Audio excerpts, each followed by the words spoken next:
Welcome, I am Tiffany. so glad to be here, and I am so glad to be a part today, guys, and to this listening audience.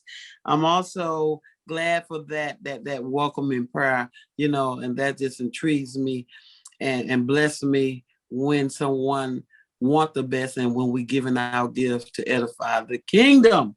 Yes. And then y'all was speaking about pressure. And then I just said, you know what? I just started thinking about a diamond. A diamond ain't nothing but stone until you put what on it? Pressure. So we all diamonds. That's right. I love that analogy. I love it. I love it. Tiffany, it is so good to have you on today, and I think you are the right person to ask this question. So let me ask you this. We're talking about pressure today, people performing under pressure. So when pressure comes your way, do you see that as a threat or do you see that as a challenge? Come on, let's talk about it. I don't see them really pretty much in either way in that retrospect. I look at pressure, it motivates me. And I think most artistic people, are the same way. It's just time to get it done by all means necessary.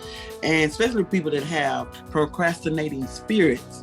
And that's one thing that I'm praying for, to not procrastinate so much. So people like me that procrastinate, when pressure comes along, that ups the ante and that makes me get on the ball. So I work very, very, very well under pressure. I'm at my best under pressure. I look at pressure myself as just a good motivating and an activating force that's going to make me get the job done. So if you want to get me to do something, just give me a timeline and put a little pressure on me. Wow, I know that's right. So we understand that you are a playwright. You are also a stage manager. A director. So you not only write your plays, but you have your hands in everything. How long have you been writing plays? I began writing, my first play was in 2014, about with tragedy and illness. My brother passed away. In less than 30 days, my mom passed away.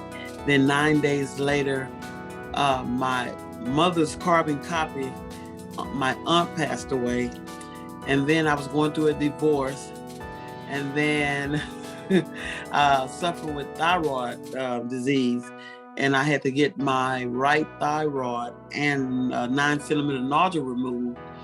And in the recovering period time, I couldn't talk, and I started this thing out with singing, and then acting. So in that period when I couldn't talk because of the surgery on my throat, if people don't know what a thyroid gland is, it's right in your throat. So my vocal cord was damaged a little bit. And as I cried out to God, I said, God, how am I supposed to get over this when everything that I love has been taken in a 3 to 4 month span? Through a divorce and then the stage, that's all I had, was the stage, and my voice was to a whisper. And I didn't know when or if I would get my voice back. And actually the surgeon told me before I went in that there was a possibility that I would never talk or sing or yell or things like that. So when I went under, those were some of the thoughts that I was having. So when I woke up, I just laid in my bed, I remember, and I cried out to God, begging him, please, give it back, and I heard, and I was in a position to listen and hear the words tell me to write. So I was obedient to that word, and I began to write, and within 9 days, I wrote my first stage play. And I'm anxious to see what the future holds.